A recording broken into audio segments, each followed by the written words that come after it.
the Common Cause Voter Protection Volunteer Training. I'm sure we'll have some folks joining us as we progress. So let me just first give you some basic instructions. If you have a question, there's a little question tab, and you can do that for asking a question.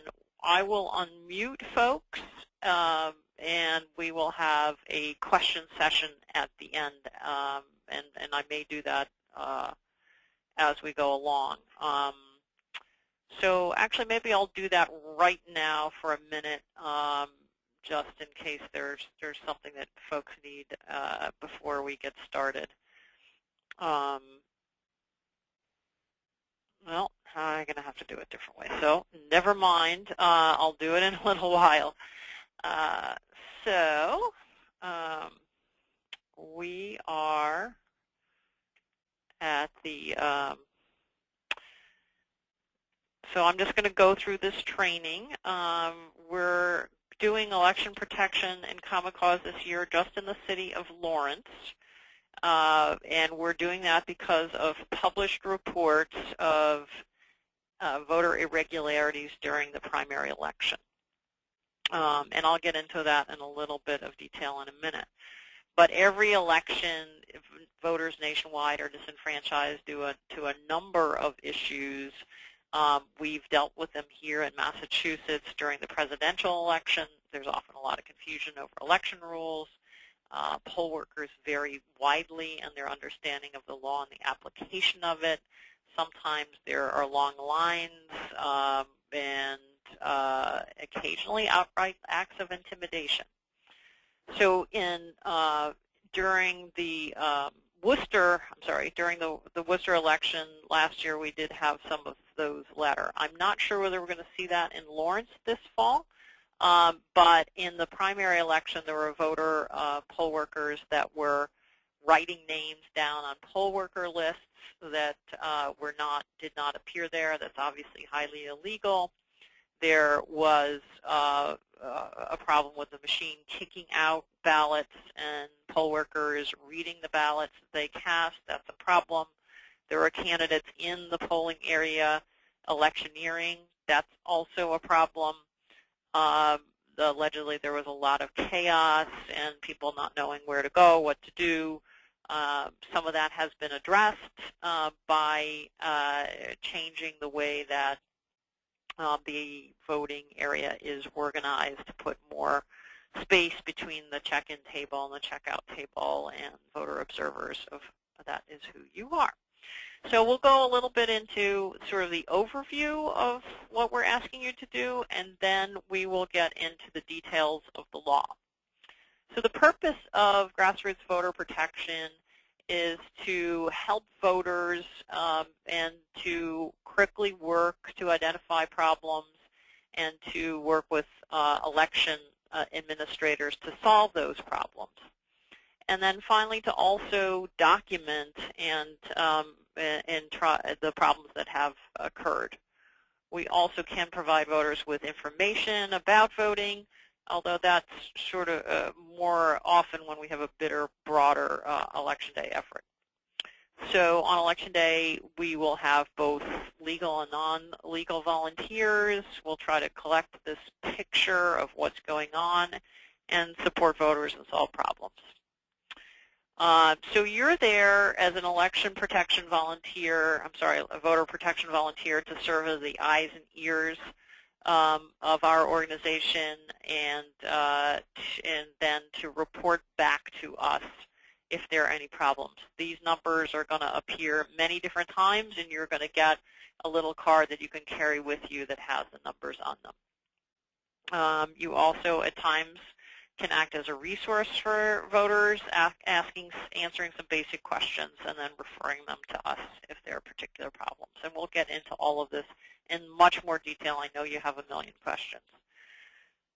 So in terms of gathering information, we want to assess the polling places, record information about voting problems, and of course have everything come back through here so we can do that in more detail than you can with all the things that you're going to be handling.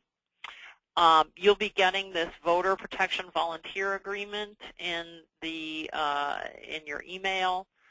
That's why it's very critical for you to sign up on our website if you're not signed up already. We need to have your email address so we can email you information. We can also send you hard copies if necessary. But you need to have signed this agreement, which is pretty straightforward. It's just about being nonpartisan, not wearing any information from any candidate, acknowledging that you've received this training, not agreeing not to challenge any voter, not asking a voter how they've voted, acting professionally, not receiving or placing phone calls while you're in the polling location, or in agreeing, and this is very important, not agreeing not to engage in any adversarial or confrontational behavior with anyone, even if there is a problem. Sometimes people's emotions can get very high, but our job is to really be the cool head, the one that stands back, and then we at the command center will work to resolve the problem with the officials at City Hall if necessary, and then with the Secretary of State's office. So everybody this year is going to Lawrence, and you'll be assigned to the polling places that have the biggest turnout. You can work anywhere from 2 hours to 12 hours, whichever you can do, whatever your time frame. We prefer folks to either be first thing in the morning or in the evening when the rush is the most. 4 to 8 is a very, very busy time. There will be a lot of Spanish speakers in terms of voters, so if you're not bilingual, which I am not, it may be difficult at times to understand what is going on. So the next part of the presentation goes into sort of what you can expect or what we expect of you, and then we're going to go into the law. So serving as an election protection volunteer is about when you get to the polling place, assessing the situation outside. We have a little form that we're going to send you that has, some things about lines and the information in the polling place, how many machines there are, what kinds of machines, those sorts of things. So when you get there, you're going to do your outside assessment and then go in and talk to the warden, tell them that you're there from Common Cause and that you're a voter protection observer. Observer is the technical term in Massachusetts law. And we'll also provide you with a letter from us that gives you authorization to represent us there. So you're going to be doing this polling place assessment, and then you'll be told where to sit quietly by the warden. It's important, again, we'll get a little bit more detail in a minute on this. As an observer, you are allowed to be in the 150 feet rule, actually inside the polling place. You can also be outside, again, it can be within this 150 feet, if there is something important that seems like you need to keep your eye on, such as perhaps some disagreeable folks outside, or most of the action will likely at this point be inside. If we had more folks, we might have somebody stationed outside and somebody stationed inside. The folks outside, you will have some palm cards that are just voter bills of rights that you can hand out. That is not 100%. That's not necessary to do, but it gives you a little extra something if you're feeling particularly bored or just need to get some fresh air and move around. And that's just sort of basic information. Inside, you will not be allowed to move around if you're in the voting area. Now, some places will have, you can go out and use the bathroom, and there's an area out there where you can move and stuff, but actually in the voting area, the warden will tell you where to sit and observe, and you'll need to do that. If it's particularly crowded and there's a lot of observers, you may be close to the check-in table or you may not. Ideally, you would be, because that's where a lot of the action is going to be. So you need to have your cell phone with you, but to silence it and not accept any phone calls. You know, if you have a call, don't accept it, and then you know, unhurriedly walk out and make the return call. If you do observe a problem, you should report it to us. You can do that by phone. You could do that by text message to my cell phone, which you could do inside the voting area. But it's very important not to be on your phone when you are in the voting area.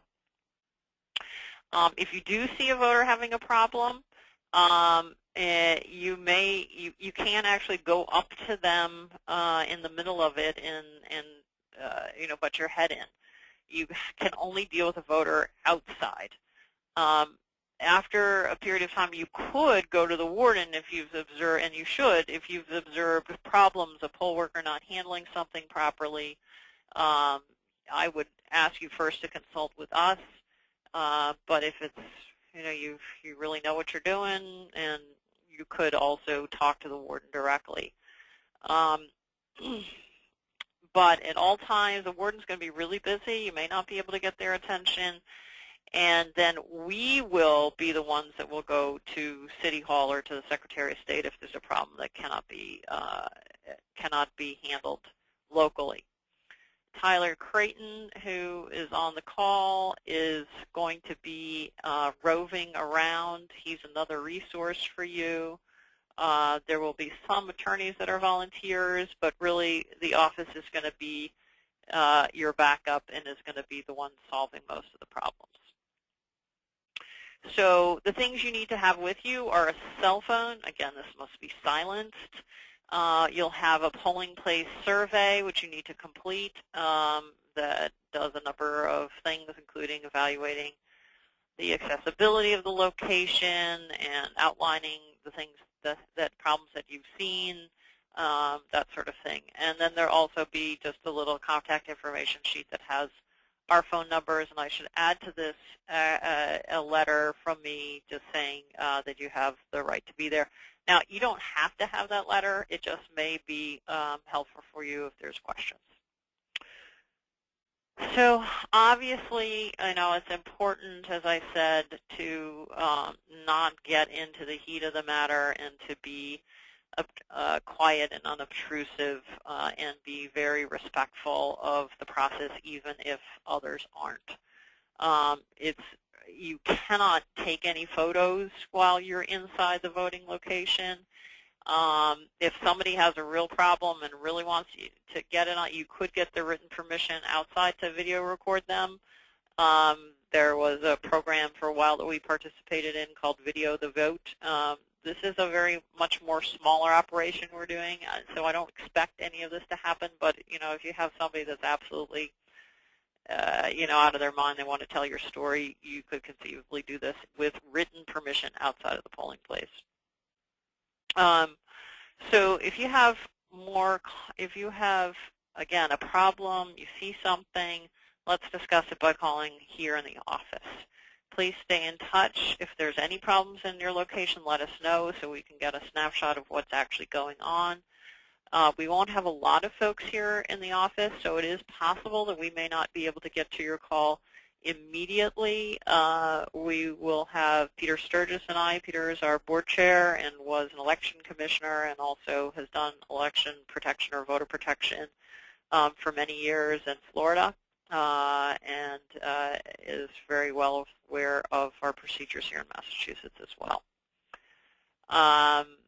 As the volunteer agreement says, it's really important not to wear anything that refers to a candidate. This isn't as big a deal now as it might be during the presidential, because I doubt that anyone here has a campaign, has a candidate in Lawrence, Massachusetts. But just in case you do, do not wear their hat. So let me see if I can put, we're going to go through the next section of this deals with the laws. And so I'm just unmuting folks. I see a question from Carol. I'll take a couple of questions now about procedures, and then we'll go into the law. Carol, do you have a question? Anyone else? I had problems with finding sound, and I finally figured it out. Okay. Anyone else have any questions?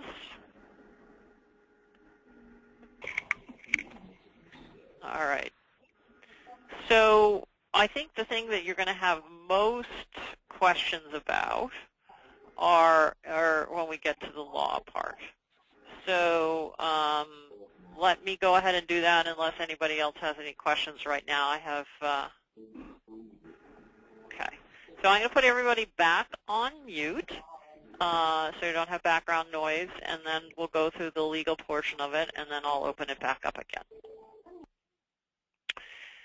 So the kinds of things you may see during the election, and remember that actually it will be good if you're bored.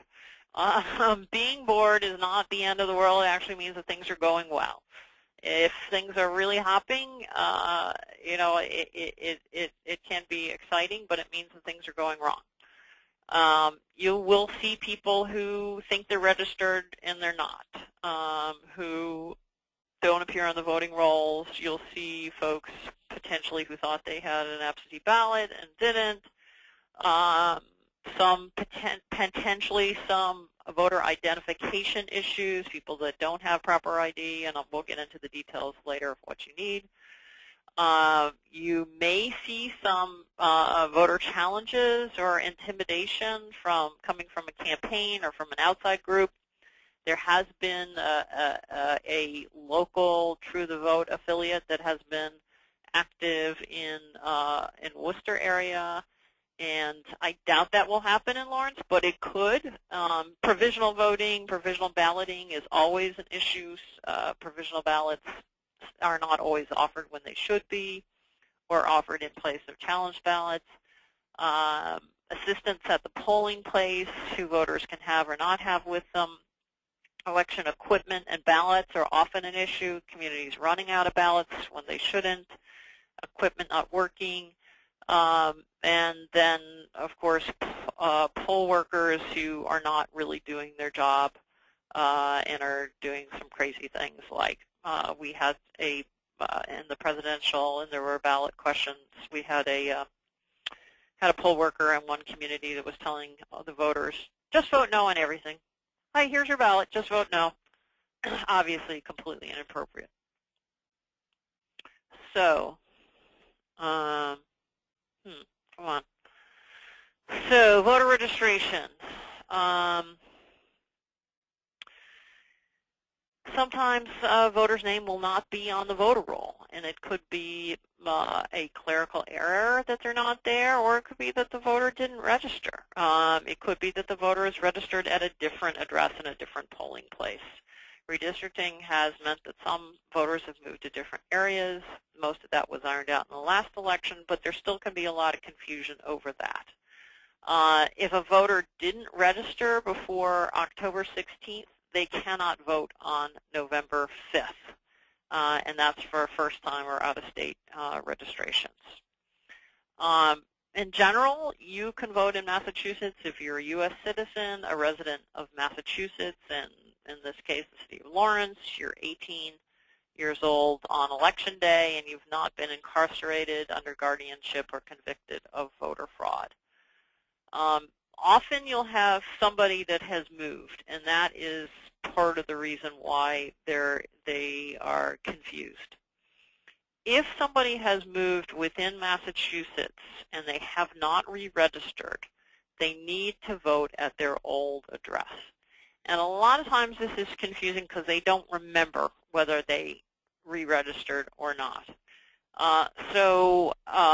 In most states, you can go on and look up your registration status.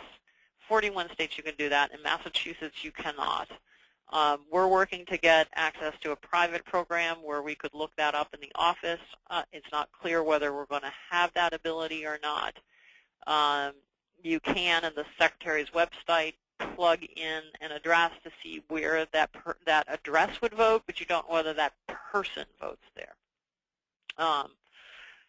So if somebody is turned away, we'll go through. So here's an example. Somebody believes that they should be registered, but their name doesn't appear on the rolls. Ideally, they should go to the warden and work out what their situation is. If the warden isn't paying attention and the person is starting to leave, you might want to quietly get up and follow them outside and ask if you can help. Tell them that you're from a voter protection volunteer. You'd have to do this outside of the polling area, not inside the polling area. So you would say something like, when and where did you register? Are you a first-time voter? Have you moved since you last registered? Did you receive a voter registration confirmation card? These are the sorts of questions that help you get to the root of the problem, and we'll break them down to say what they would do. So if they have been registered in the past and they moved, then very likely they're at their old polling place. But you can call City Hall, and if they actually pick up the phone, you could get where their registration status, where they actually are supposed to be registered. If we get the program access that we need, we might be able to answer that here in the office, but I'll let you know before Election Day whether we have that capability or not. If the person is voting for the first time and submitting a new voter registration, then it could be that their voter registration is lost. If the person hasn't moved and they're not a first-time voter, and they're not on the rolls, they could be an inactive voter. And that is an active voter is somebody that didn't cast a ballot, actually didn't return their little card is what they are. And I don't know where Lawrence is going to have this list. In many communities, the inactive voter list is actually with the warden. It is not on the check-in table. In Boston, they're all together. I wish I could tell you what they do in Lawrence, but I haven't been able to meet with them yet. I'm hoping to do that before Election Day. And an active voter can cast a ballot, but they have to do it in a particular kind of way, which we'll go to in a minute. But the big takeaway is or if you have an option to talk to the voter or the poll worker or the warden, whatever, should not let somebody walk out without going through this process with them. Because if they're an active voter, they can vote. They just need to sign an affidavit. If they are not on the rolls and think they should be, so like they're the first-time voter, or they registered the DMV, they gave all the information, they can cast a provisional ballot. And so leaving without having a plan is a very bad idea. They should be casting some kind of ballot, whether it's a challenge ballot or a provisional ballot. So voter ID, and we're going to get in a little bit more in just a minute about provisional ballots and challenge ballots. Voter ID is another issue that can come up, and there can be a lot of confusion about it. The voter might not have the ID. There might be confusion amongst the poll workers about what it is required. We actually saw a sign in a community in Massachusetts at, I believe it was one of the polling places, you must have a voter an ID to vote. Not true. Totally not true, but it was posted at a polling place. So who has to provide voter ID in Massachusetts? According to Help America Vote Act, first-time voters registering to vote by mail must provide an ID when either they register to vote or the first time they do vote. Massachusetts follows these requirements. It does not have to be photo identification, although it can be, but it has to have the name of the voter and the address at which that voter is registered to vote. So that could include a driver's license, but it also could include a current, relatively current, utility bill, bank statement, paycheck, government check, and actually now even a PDF on your smartphone would count. So all those things would be helpful to have and acceptable in Massachusetts. So again, who is required? First-time voters who registered by mail. First-time voters who registered in person but didn't have an ID with them. These are all people that have to provide ID in Massachusetts, and inactive voters have to provide an ID. First-time voters who do not have this ID can cast a provisional ballot and then potentially come back and provide that ID later. Inactive voters who cast a challenge ballot are supposed to have an ID, but they can also provide that another time and can still cast a ballot if they don't have it with them. So we have seen some of those dirty tricks, like this sign, who knows who put this out of the about voter ID that was outside one of the polling places. Sometimes there was once upon a time in Lawrence a mailing that went out and said people vote on one day and on Wednesday instead of on Tuesday. Sometimes there are challenges based on ethnicity or race.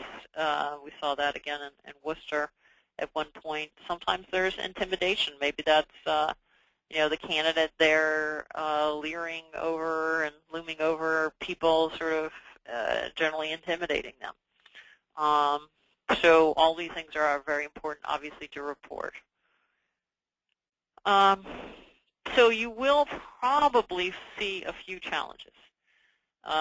Any person can challenge a person's right to vote, but in Massachusetts they need to provide a specific reason.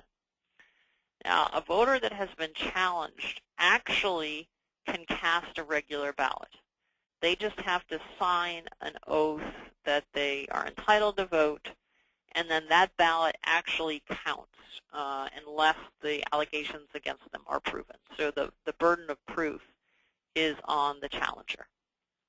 The ballot that is challenged is signed by both either that or an envelope containing it are signed by the challenger and by the voter, and that does count. But you have to have these specific reasons in order to challenge a ballot. You have to say, I challenge this person because, and you have to say one of these things. This person is not who they say they are.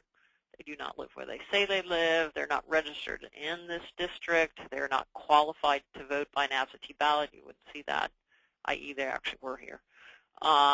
They're not registered to vote, and this person has already cast a ballot. It is not sufficient to just say, I challenge. You have to give one of these specific reasons, and usually some kind of, a little bit of detail even to it. So again, a challenge ballot does, the burden of proof is on the challenger. With a provisional vote, it's the other way around. The ballot does not count until the election officials verify the eligibility of the person that cast the provisional ballot. So getting a challenge ballot is actually much better than getting a provisional ballot, and that's why mixing up the two is a problem. So provisional voting was made the law of the land in 2002. Every state must offer a provisional ballot if the voter's eligibility to vote in the precinct is in question, or of course a challenge ballot. So some of the issues, though, is will the ballot count? Do the poll workers actually complete the sort of form that goes with it? They're also supposed to provide a toll-free number that they can call to, and in this case it would be City Hall, to see whether it actually did count. We've seen across the state in various times elections officials essentially refusing to offer provisional ballots, which is a violation of law and something you need to watch out for. So one thing to remember is that a provisional ballot does not and probably will not count unless the person is in the right precinct or at least the right polling location. Now, a city can theoretically count the offices that are uncommon if it's in the wrong place, but it's a bit of a technical difficulty, and many communities do not do that. So if somebody was actually on the voting rolls at their old location and they vote in their new location, their ballot will probably not count even as they cast a provisional vote. So making sure they're in the right place is very important. It's also, again, if you're actually talking with a voter about their provisional ballot, following up is important just to have for their education and then to ensure that the election officials are on their toes about following up with provisional ballots. So here's just a little hypothetical with a poll worker telling a voter he or she must vote provisionally.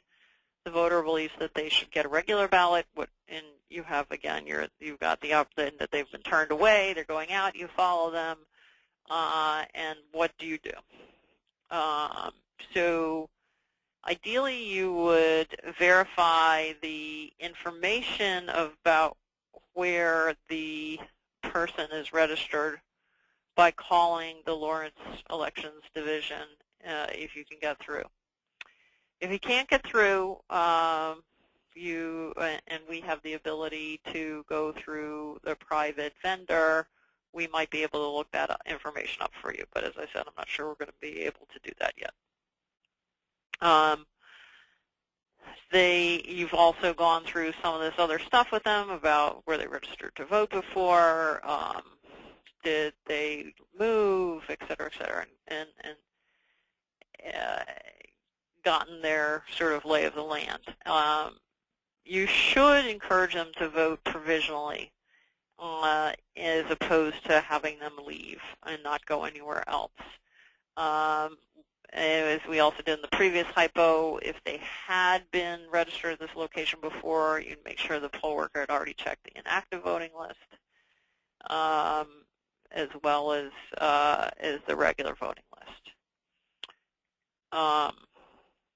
Another issue that you'll probably see here in Lawrence is issues about assistance at the polling place. So some of the issues are about language assistance.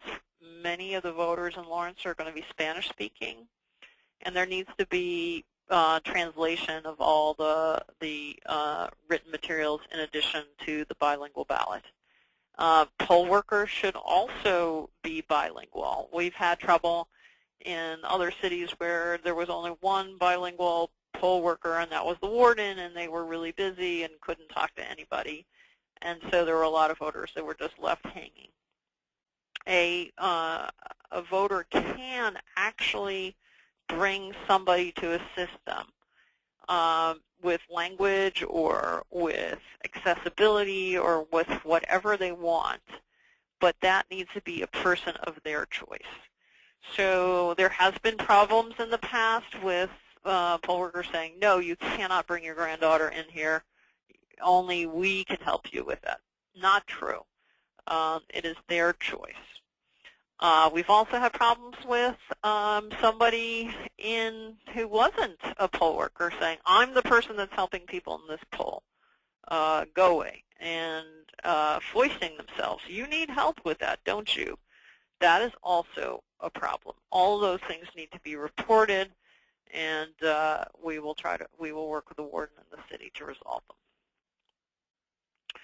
In terms of election equipment, sometimes the equipment breaks down, and that happened in Lawrence before. There was machines that were kicking out the ballots, and because of overvotes and that sort of thing. And the poll workers were just sitting there reading people's ballots, which obviously is not appropriate. They need to be in privacy sleeves, and the privacy of the ballot maintained. We need to know if there's a problem, and that the ballots are either run out of ballots, which has happened and caused many big lines in places. Every precinct is supposed to have enough ballots for every single registered voter in that precinct. So you should never run out of ballots, but it happens way too often. In the primary election, this little picture over here on the left is of the AutoMark ballot marker for disabled voters. This is it right here. And it needs to be set up and operating so that if there are voters with disabilities, they can do it. It does not actually, it appears to be a touchscreen, but it actually marks a paper ballot, which is then fed in as a normal ballot in the machine. So let's say your ballot does, a bunch of these machines are down, or the ballot they run out of ballots. What do? You let us know, of course, that this problem has happened. You would go outside and talk to voters in the line, encourage them to reopen, to stay in line, try to document when they ran out of ballots, when the line started forming, how long the line was, how long people stood in line, how many people were leaving, those kinds of issues. We need to get as many, document as much as possible so that we can assess the extent of the problem and then put more pressure on the city to act responsibly in the future. So, other sorts of things. Poll workers that don't follow proper procedures, like the guy told you. Actually, that's the inappropriate poll worker behavior down there at the bottom. Like the poll worker was telling people to vote no on all the ballot questions, or inappropriate behavior like reading a ballot. But there can be just late closing, not close. I've never heard of anybody closing early, but I have heard of polls opening late. In the failure of election officials to respond when there are long lines. I don't know that that's going to be a issue in Loris. This is a city election, isn't a presidential election. But there are ways you can respond to the poll books by splitting them, by having more staff come to that particular precinct, etc. So if a precinct isn't open in time, you should immediately let the office know so that we can notify the election officials, and of course encourage people to wait on time, tell them that it will be open soon, don't leave, and document. So these are some important numbers that are on the you can use during the day. This will be provided to you again on a card. The office number, my number, Tyler's number. Tyler will be driving around and working, and so he can help you go to a different polling place, help with your questions. You can do that here. Now I'm unmuting everybody so that if you do have questions at this point, you can also ask them now. So, who has any questions? I have one, Alan. Hi, Alan. Will we have a badge to wear or anything identifying us as a volunteer with Common Cause? It's visible. I think you can. I'm not sure they'll let you wear it or not, to tell you the truth. In the past, they have not let us wear T-shirts, but they will include we're hoping to do a mailing to you, and you'll have a letter. We could send you a button. Okay. Any other questions? This is Joel Bloomstein. Can you explain again what an inactive voter is? Okay, good question, and a very confusing part of the law.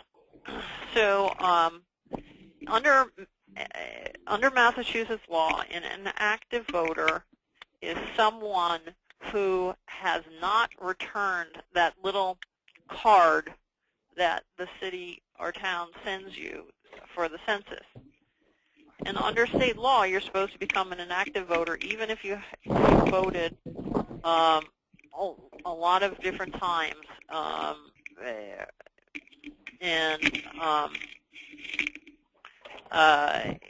It doesn't matter even if you voted last election. So an inactive voter is sometimes indicated on the list with the regular voter list with an I, and sometimes it's on a separate list. And of an active voter, in order to become can still vote.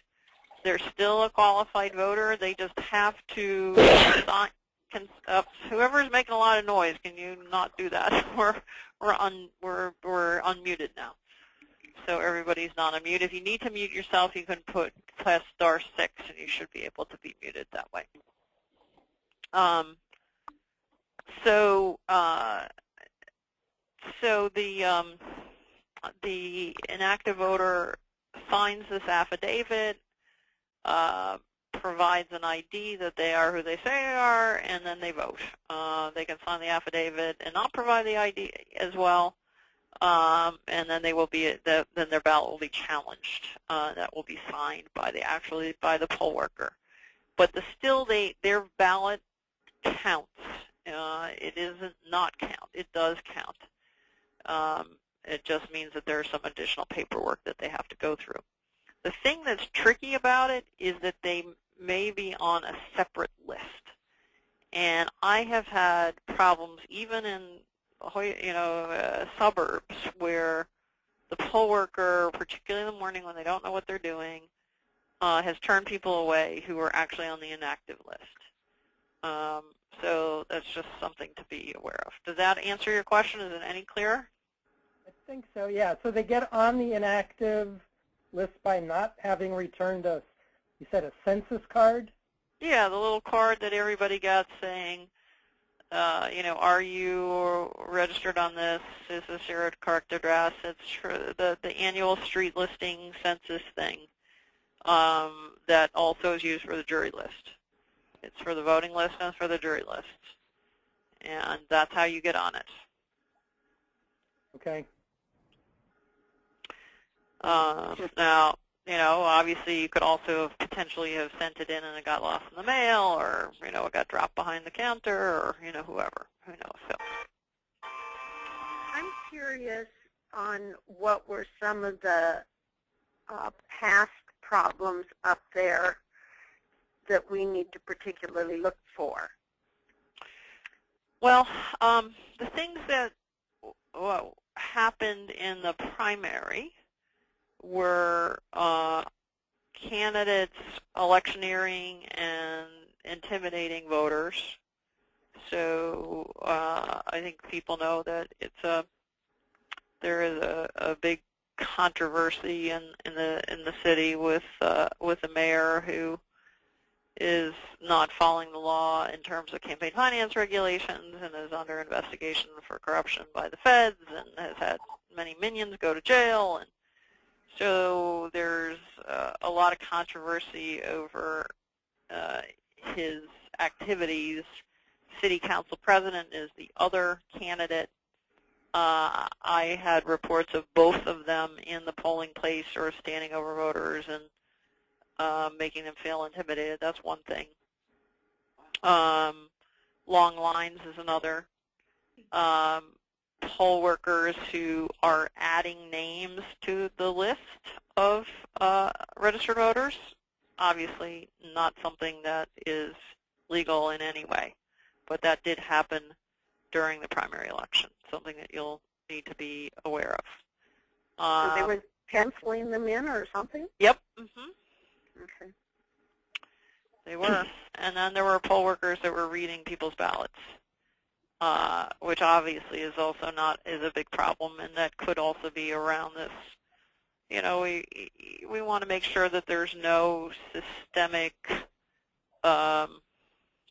push for one candidate or another candidate, that the election rules are fairly and evenly applied, and that people don't feel intimidated to vote for one candidate or another candidate, and that the poll workers are offering everybody the right to vote, regardless of who they may or may not vote for.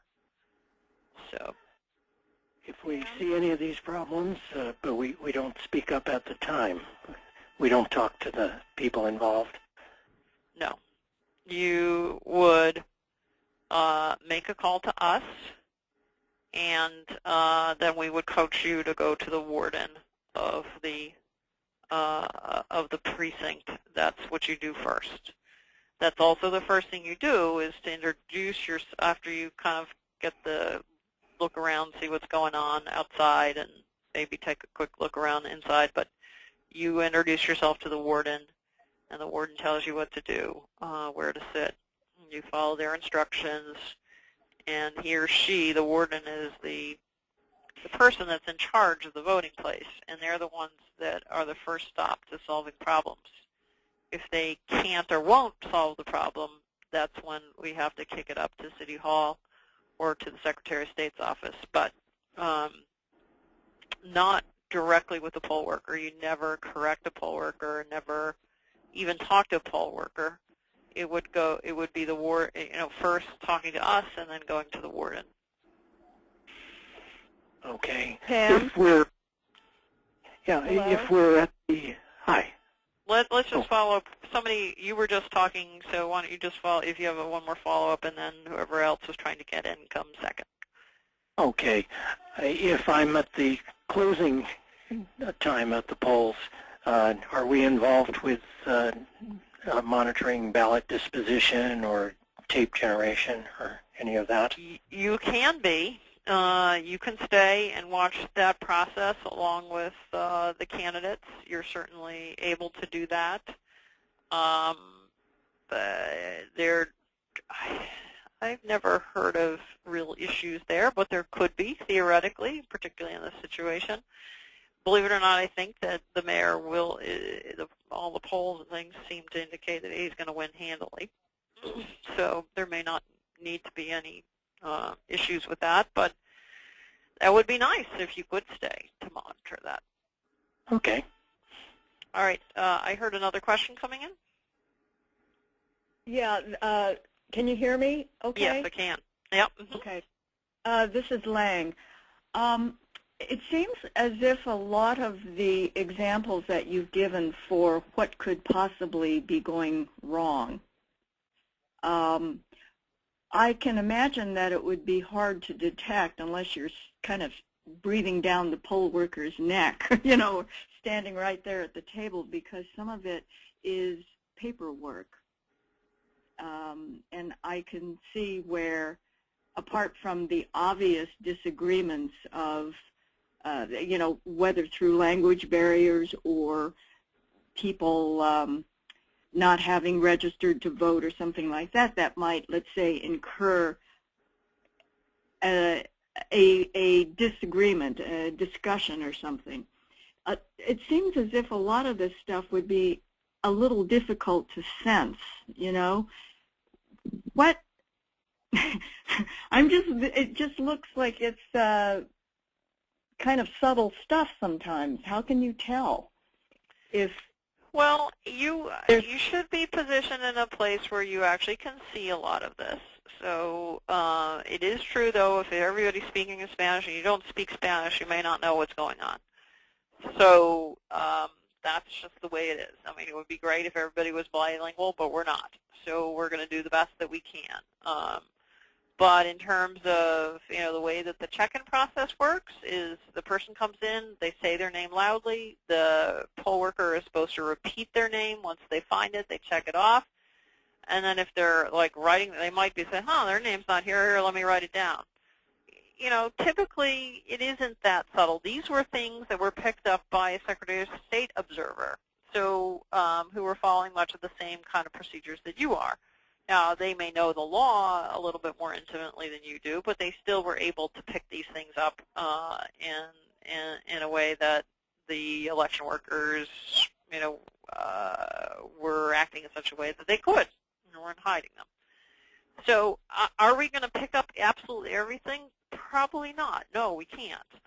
But we're going to do the best that we can and work to protect the vote to the best of our ability. Okay, and the Common Cause monitors are standing how far away from any particular interaction? What's the physical distance again? It will depend on where they put you, but you're supposed to be, depends on how many observers there are. Okay. Ideally, you would be within an area that's close enough to hear what's going on in the checkout table and to see what's going on in the checkout table. But it's it's going to be different at every polling place, and I can't answer that question for you. Okay. All right, thanks. This is Carol. How many volunteers do you have at this time? Well, we had 20. Tyler, how many people do we have? We have 28 people on the webinar that are registered for the webinar. Yeah, although we only had about 7. I've gotten a few emails from folks that they weren't able to attend but would like the recorded version. I think we'll have over 20 people. People are very interested and keep getting in touch with us. So, yeah, we could definitely use more. So if you have friends that are interested, definitely pass the word on. And we did record the webinar, so folks can watch that at their own leisure, and we can also share the PowerPoint presentation and follow up with folks individually if you are aware of anybody that would like to help us out. So we're also going to send you some background materials that you can read a little bit further about some of these issues, and have access to listen to this again or to look at the PowerPoint slides. And then I'll also be sending you a memo on observers from the Secretary of State's office. And of course, you can call Tyler or me in the meantime if you have other questions. But we do have time for a couple more if anybody has any. I have one more. This is Carol. I didn't have the audio going at first. I did see an agreement scroll by on the screen. Will that be sent to us, and we sign that and send that back? Yes. So that will be sent to you, and you need to sign it and either email it back or fax it back. It's a pretty straightforward, just act responsibly kind of thing. So you will be getting a bunch of documents from us tomorrow. Oh, okay. Is it possible to give it to Tyler that day? I guess he's going to be seeing us at the polls. Ideally, we'd have it. No, ideally we'd have it. You could email it if you don't want to fax it or email it, but we need to get it back before Election Day. Okay. Yeah, this is Joel Bloomstein again. Actually, I have 2 questions. One is, do you know if the Secretary of State's office is going to have a physical presence on Tuesday? I thought I heard something like that on the news. Excellent question. Yes, there will be 3 observers from the Secretary of State's office that will also be there. So I believe they'll probably be roving. They won't be stationed in one particular place. But they may want to check in with you, see what you've heard, seen. I am having conversation with the Secretary of State's office tomorrow about coordinating on Election Day, and hope to be talking with the City of Lawrence as well. So we will provide more information with you via email if there's relevant information to share. But of course, always, be willing to work with election officials and the Secretary of State's office to solve these problems. Okay. And second mundane question, should we bring our own chairs? I've been in some elections where they won't provide chairs to outside parties. Never come across that before. Where was that? I live in Andover, and they've sometimes asked us to bring our own chairs, and they want to be fair to all parties, and they have multiple observers there. So I've usually just thrown something in the trunk of my car that I have it if I need it. Well, if you have that option, then please do. I have not run across that before, and I don't expect that will be a problem. But if you got your car and you got a chair, why not? So that also brings up another issue for me. There were some folks that wanted to carpool, or they didn't have a car to get up to Lawrence. You can let us know if that's the case for you, and then we will put your information out to people that live locally and to see whether you can coordinate for rides. And Tyler is a person to help coordinate that, so let him know if you need a ride. I'm not sure, we can't promise that there will be one forthcoming, but I hope so, because we could use your help. Or let him know if we might be able to provide a ride. Yes. So if you are offering rides, that would be great to know. Okay. Yeah, this is Ethan. I can. You're up in Tewksbury, though, right? In Tewksbury, yeah, near Lowell. Right. Yeah, I think for the most part, people looking for rides are coming from south, outside the city. So folks coming from Cambridge, Watertown, Boston, Brookline, who are driving, we do have a couple of folks in that area that have already contacted me about carpooling. Okay, this is Carol. I live in Brookline and could take a rider. You're offering a ride, or you need a ride? I'm offering a ride. Great. Okay. How many precincts are involved here? There's 24 precincts, 21 polling locations. Okay. A few of them are combined, I take it. Yes. And those will be ones that will be a priority. And you will get an assignment from us with the address.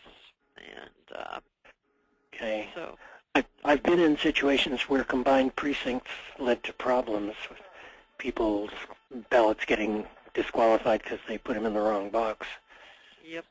Yep, that can be a problem. So the other thing is, I said this at the beginning of the hour, but I'll say it again. If you have not signed up on the website, not for the webinar, but for the actual form, please do. We need your information in order to contact you with the volunteer agreement and where your poll assignment and all the rest. So please make sure that you're signed up. And the form also allows you to indicate the shifts that you are available for.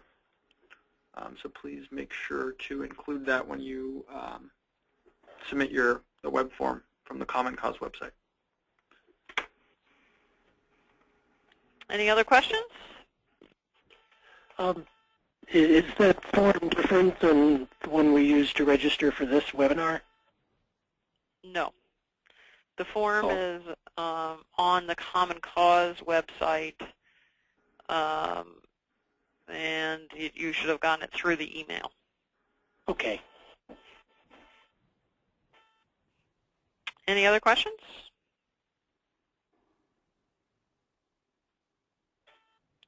Okay, well, thank you very much, everyone. We really appreciate your help in this. And again, feel free to call Tyler or me if you have any questions in between now and then. And look out, you will be getting